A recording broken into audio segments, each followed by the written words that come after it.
I want to talk about lust and our brain. Now, I'm not talking about your thought life. I'm talking about that piece of gray stuff between our ears, the machinery, okay? In 1 Corinthians 6:18, it says this, flee from sexual immorality. All other sins, listen to the scripture, all other sins a person commits are outside the body. But whoever sins sexually sins against their own body. Now, this verse, honestly, when I was a new believer, it confused me. And I was in Bible school, and I'd ask my professors, why is this sin different? And of course, they gave me all sins are equal stuff. That's not helping me, okay? Because the scripture clearly says this one is different, okay? Why is sexual sin a physical sin against our own body? Now, I did a ton of research on this, and I want to share what actually happens neurologically, because as God moved me through my education, I went from, Bible school, and then I went to seminary, got a master's in divinity and counseling. And at the same time, neuroscience was just developing. The first science journal on neurology came out while I was, and I was fascinated by the brain. And so I did research on this. And here is what happens to the brain. When you have a sexual encounter of any kind, self, others, fantasy, pornography, doesn't matter what's at the other end. When you have an orgasm, okay, you have this chemical explosion in the prefrontal cortex of your brain right here. It is the highest pleasure a human can experience.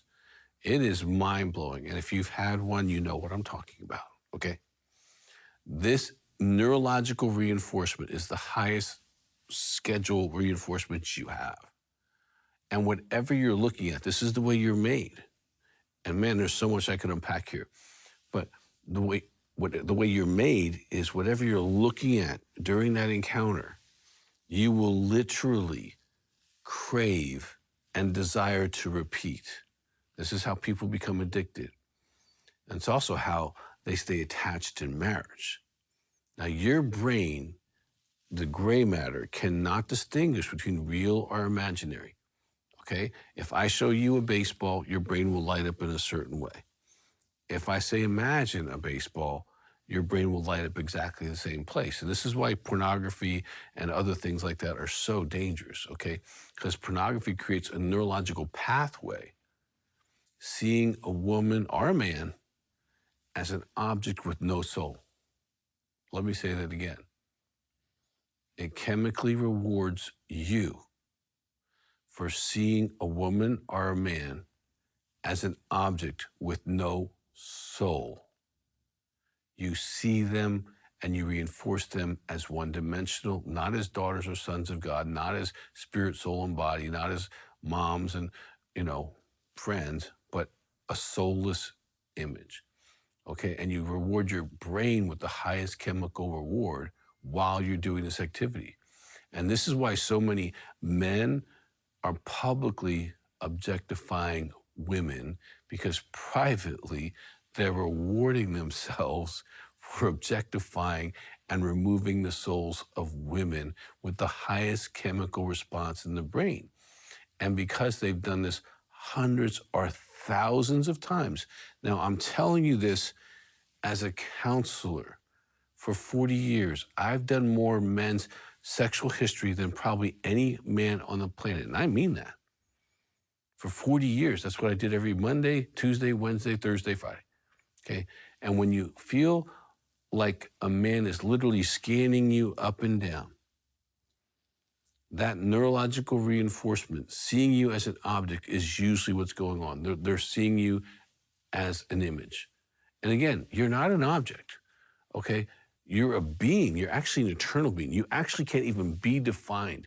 Actually, you can't even see a woman or a man, for that matter, in a moment, because they exist through decades of time, in time, and they exist for billions of years after time. You're not even wise enough to understand the beauty of a woman, because you need to be able to see her walk through life to be able to see her beauty.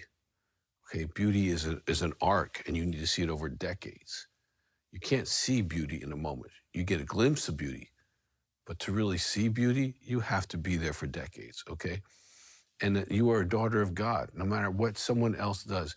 And when a man does this, this exposes the brokenness in their heart. This has nothing to do with you or your identity. Now, listen to your spirit. When you feel like a man is scanning you or checking you out, your spirit usually feels it. That's where you get that kind of slimy feeling, okay? But remember, it has nothing to do with you, okay? This is a broken person who is doing something broken to a person that may be broken or a person who may be more on the whole side of the spectrum.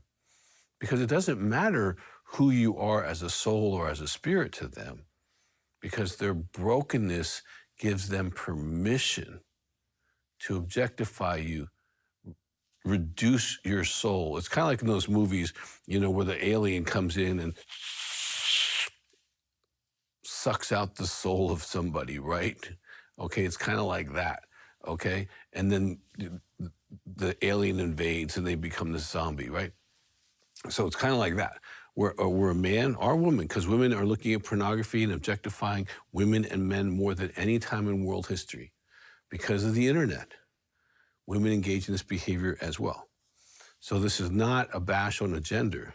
This is a bash on sin. Okay, because lust is sin. James 1:15, first lust, then sin, then death. Well, lust is the DNA of sin. Lust is the very DNA of sin. Lust in Eve's heart is what brought sin, which then brought death. For more content and resources to help in your healing journey with Christ, make sure to follow Dr. Doug Weiss on Facebook and Instagram.